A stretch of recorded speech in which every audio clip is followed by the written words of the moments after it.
நான் வந்து நல்லா ப்ரே பண்ணிட்டேன், நான் ஹாஸ்பிட்டலுக்கே போக மாட்டேன், நான் நல்லா பூஜை பண்ணிட்டேன், பரிகாரம் பண்ணிட்டேன், எந்த மெடிசனுமே நான் எடுத்துக்க மாட்டேன் அப்படின்றது எந்த அளவுக்கு சிரிப்புக்குரிய விஷயமோ. வணக்கம். நமக்கு என்கணி ஞானத்தையும் வேத ஜோதிட ஞானத்தையும் ஆன்மீக ஞானத்தை வழங்கிய அனைத்து குருமார்களுக்கும் நன்றி. என்ற வேளையில் இது ஒரு ஜோதிட விளக்கு வீடியோ விருப்பம் உள்ளவர்கள் தொடர்ந்து பார்க்கலாம். நமது 18VUR யூடியூப் சேனலை சப்ஸ்கிரைப் பண்ணிருக்கின்ற அனைத்து தோழ தோழிகளுக்கும் நமது நன்றிகள். ஒரு கேள்வி கேட்டிருக்காங்க, ஒரு ஒரு பெண் குழந்தை ஏஜ் அட்டன் பண்ண நாளும் டைமும் வந்து அவங்கள வந்து பாதிக்குமா, அவங்களுடைய வாழ்க்கையே பாதிக்குமா அப்படின்னு.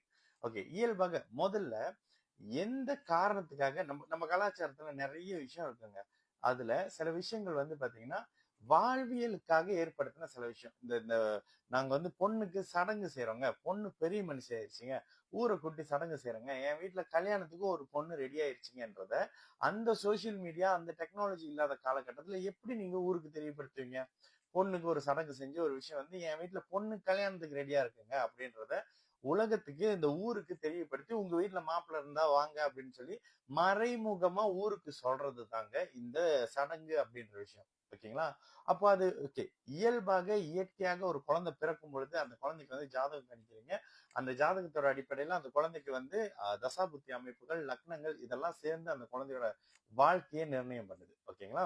இப்போ ஒரு பெண் குழந்தை அப்படின்ற காரணத்துக்காக நீங்க வந்து அவங்களுக்கு இந்த இந்த வயதுக்கு வந்த டைம் பாக்குறேன், வயதுக்கு வந்த நாளை பார்த்து தனியா ஒரு ஜாதகத்தை குறிச்சு ஒரு ஒரு வழக்கமா நான் வந்து ஒரு கேஷன் கேரிட்டு போவேன். அந்த அக்கா வந்து ரொம்ப நாளா ஒருத்தர் ஏமாத்திட்டு இருந்தாரு, இந்த பூஜை நடக்குதுங்க, அந்த பூஜை கிடக்குது, வெள்ளியில கொடுங்க, இதுல கொடுங்க.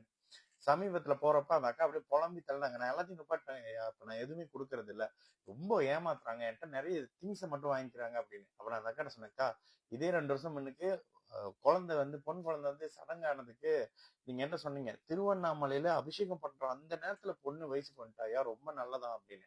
நான் கேட்டேன், திருவண்ணாமலையில அபிஷேகம் பண்றதுக்கும் பொண்ணு வயசுக்கு வந்ததுக்கும் என்னக்கா சம்பந்தம், இப்ப 2 வருஷம் கழிச்சு கேட்டானே, ஏமாத்திட்டாங்கய்யா அப்படின்னாங்க. ஓகேங்களா? ஒரு பொண்ணு இயற்கையாக இயல்பாக என்னென்ன விஷயங்கள், இந்த ஒரு மனுஷனுக்கு இயல்பா சில விஷயம் இருக்குங்க, மனிதருக்கு எல்லா உயிரினங்களும் பிறக்கும் பொழுது ஒரு உடல் அமைப்பாகவும் அந்த அந்த உயிரினங்கள் அதுக்கு பிறகு அடுத்த கட்டத்து இனவிருத்திக்காக சில பரிணாம வளர்ச்சியை உடல் ரீதியா அடையும். உலகத்துல இருக்கிற எல்லா உயிரும் அப்படித்தான், மனுஷங்க மட்டும் இல்ல. ஓகேங்களா? இது ஆணா இருந்தாலும் சரி பொண்ணா இருந்தாலும் சரி, தன்னுடைய உடல் இன்னொரு குழந்தைய சுமக்கிறதுக்காக ரெடியா இருக்குதுன்ற மாதிரி சில விஷயங்க. தயவு செய்து முட்டாள்தனமா ருது ஜாதகம் பாக்குறேன் அப்படின்னு போய் பார்க்காதீங்க. இதெல்லாம் 3 வருஷம் முன்னுக்கே பேசின விஷயம் தான். இப்ப ருது ஜாதகத்தை பார்த்து பொன் குழந்தைங்க பண்ணிடுறீங்க. ஆம்பளைங்களுக்கு என்ன பண்ணுவீங்க, பையனுங்களுக்கு என்ன செய்வீங்க, பையனுங்களுக்கு என்னத்தை பார்ப்பீங்க? ஒரு மாதிரி ஜோதிடம் என்பது முழுக்க முழுக்க முழுக்க முழுக்க ஒரு அறிவியல் சார்ந்தது. தயவு செய்து ஜோதிடத்தை கொண்டு போய் ஆன்மீகத்துல ஒழிக்காதீங்க. அப்போ எனக்கு கடவுள் பக்தி இல்லையான்றது, கடவுள் பக்தின்றது வேறங்க, ஆன்மீகம்ன்றது வேறங்க, ஜோதிடம்ன்றது வேறங்க.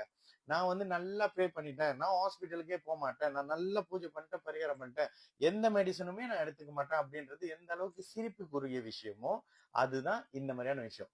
ஒரு வீட்டுல ஒரு குழந்தை திருமணத்துக்கு ரெடி ஆயிருச்சுன்றத ஒரு டீசென்டான வெளியில அந்த காலகட்டத்துல என் வீட்டுல பொண்ணு இருக்கு வாங்க வாங்க வாங்கன்னு கூப்பிடுவோமா, இல்ல மறைமுகமா எப்படி சொல்றது? இதுதாங்க அந்த பூ புனித நீராட்டு விழா. இதுக்கு நேரம் பார்க்கணுமா? ஒன்னும் பார்க்க வேணாங்க. ஏன்னா ஒரு இரும்பல், ஒரு இரும்பல் வருது இல்ல, ஒரு மீசை வருது இல்ல, ஒரு இது வருது இல்ல, அந்த மாதிரில டெய்லி டாய்லெட் போறோம், குளிக்கிறோம், பல்லு விளக்குறோம் மாதிரி அது ஒரு சாதாரண எல்லா மனிதர்களும், மனிதர்கள்னு கூட சொல்ல மாட்டேன், எல்லா உயிர்களும் கோத்ரூ பண்ற ஒரு விஷயம். இந்த ஒரு வயசுல வந்து குழந்தையை சுமக்கிறதுக்காக தன்னுடைய உடல் தயாராக இருக்கு அப்படின்றத ஒரு மாதிரியா தெரியப்படுத்துற விஷயம் தாங்க.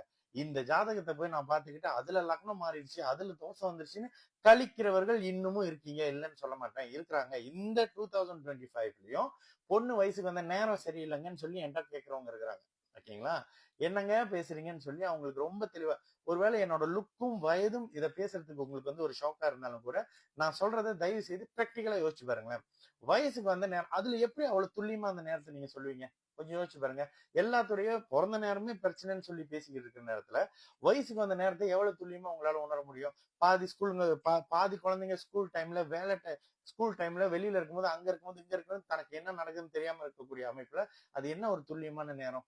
தயவு செய்து பெற்றோர்களே, பெண் குழந்தைகளுக்கு ருது ஜாதகம் பார்க்கணும் அப்படின்றது தேவையில்லாதது.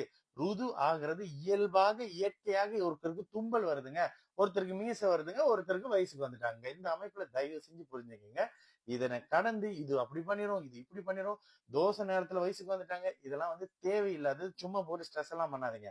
அதே நேரத்துல பிறந்த ஜாதகம் பிரச்சனையா இருக்குமா, பிறந்த ஜாதகம் பிரச்சனை பண்ணுமானாக்கா உங்களுடைய தசாபுத்தி அமைப்புகள்ல, கோச்சார நிலைகள்ல, பிறந்த ஜாதக அமைப்புகள்ல சில பிரச்சனைகள் வரும், உங்களுடைய ஜாதகத்துக்கு ஏற்ற மாதிரி. ஓகேங்களா? இவங்க வயசுக்கு வந்துட்டாங்கன்றனால பிரச்சனையா இருக்கு. இடையில கூட ஒருத்தவங்க இவங்க வயசுக்கு வந்ததுல இருந்து உங்க வீட்டுல கோச்சார அமைப்புல டிஸ்டர்பா இருக்கும், பாருங்க தசாபுத்தின்னு காட்டுன்னு. இந்த அமைப்புகள் இருக்குமே தவிர இந்த வயசுக்கு வந்ததெல்லாம் இயல்பாக இயற்கையா எல்லாருக்கும் வர்றது. பல்லு முளைக்குதுங்க, ஓகேங்களா? குழந்தைக்கு பல்லு முளைக்குது, அது ஒரு இயற்கை சம்பவம் தானே. குழந்தை பேசுது, குழந்தை முத அப்படி இருக்கிற குழந்தை தவழுது, அதுக்கப்புறம் எழுந்திருச்சு நடக்குது, அதுக்கெல்லாம் நாள் குறிச்சிட்டு இருக்கீங்களா? இந்த மாதிரி வயதுக்கு வர்றதுன்றது ஒரு சாதாரண, எல்லா உயிரினமும், மனுஷங்க மட்டும் இல்ல, எல்லா உயிரினத்துக்கும் பூமியில இருக்கக்கூடிய ஒரு விஷயம். பூச்சில இருந்து புழுல இருந்து நாயில இருந்து நரி வரைக்கும் எல்லாத்துக்கும் இருக்கும். ஓகேங்களா? அதனால இது அப்படி ஒண்ணும் ஊன்ற பிரச்சனை எல்லாம் இல்ல.